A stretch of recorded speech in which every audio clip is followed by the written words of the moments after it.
People ask, why do we support Israel? People accuse us of being Zionists, or at least being part of a New World Order plot against all Muslims and Islam as a whole. So I'm going to put that conspiratorial rubbish to bed once and for all and make things crystal clear.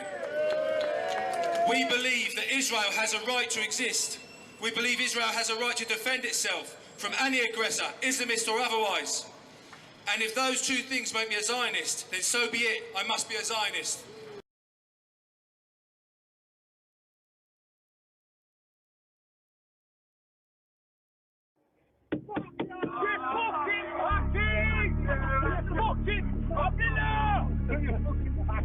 Get off!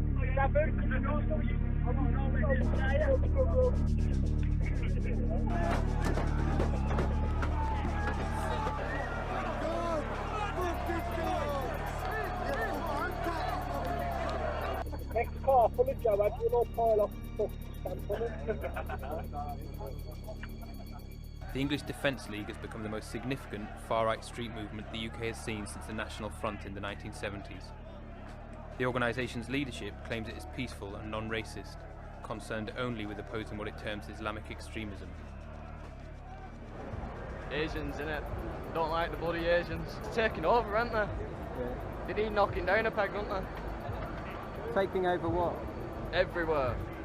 Civilization. They're just breeding like mad.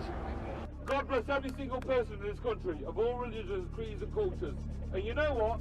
Even God bless the Muslims. They'll need it for when they're burning in fucking hell.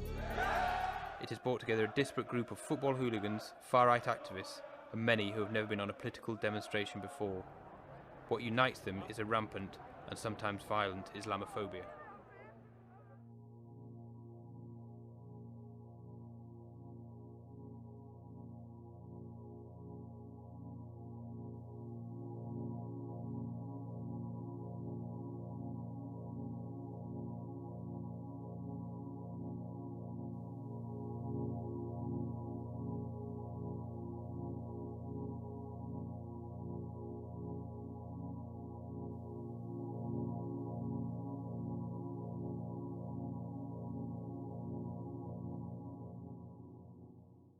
Groups opposing the English Defence League have faced a campaign of threats and intimidation.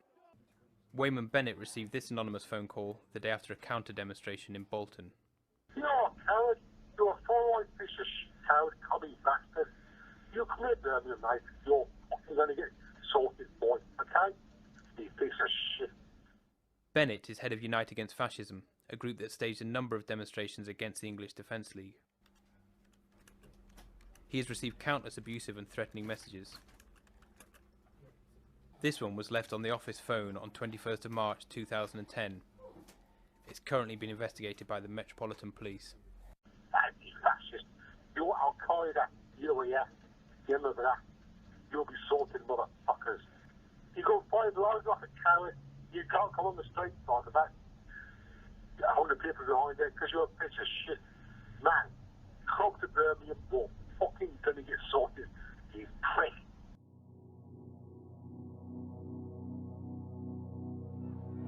The EDL is run by a secretive leadership team.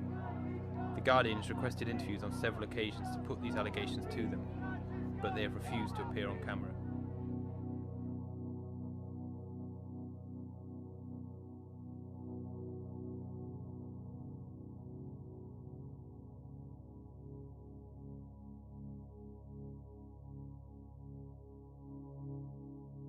I call them seditious. They are seeking the overthrow of the state. They're not respecting that which protects the state. And as far as I'm concerned, I'd be happy to execute people like that. It doesn't look good for certain parts of Europe, certainly the countries with the smaller populations. It's going to take the loss of a few countries to actually wake other people up. IT-millionæren Alan Lake har hatt en central rolle. I mean, I have given some money to help some EDL things happen. He's got an agenda which is probably more extreme, more hardline than most of the EDL people. Most of the EDL followers would never have heard of Alan Lake at all. I see him as a very dangerous person. We have the Germans here, we have the Swedish here, we have the Norwegians here. Bak kulissene arbeider Lake hele tiden for å samle anti-islamister over hele verden til en felles front. It's nice to see you over again, anyway. Yeah, you bet. Alan has had a very decisive role in working with me and people in the United States. The whole discourse is about the threat to Western civilization by Islam. And it's bringing people together in a way that hasn't happened before. And Alan Lake is a kind of central kingpin in kind of this whole operation.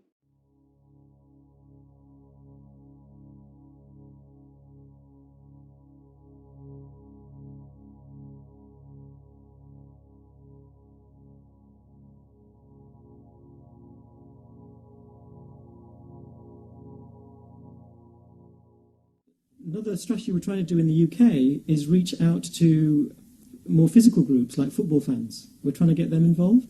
Well, actually, they're contacting us because they're concerned, and these are people who are happy to go out on the street. I mean, your average intellectual is happy typing on his PC, but we've reached the end of that road. We're not going to get a fat lot more mileage out of that. You can blog and write letters to your MP as much as you like, right? Your MP doesn't care. He doesn't care what you say. The only thing that's going to make people start caring again is our nobility, our elite leaders, is if we have more numbers and if we sometimes get out on the street, then they'll care. But they don't care about our words. They don't care whether we're right or wrong, and they don't read the blogs. So if you can get engaged with sort of physical groups, people that are quite happy to go out on the street, the thing about the football fans is they go see a match. And then after the match, they're already there on the street. So if you can then bring them off for a demo, that works really well. You get the numbers.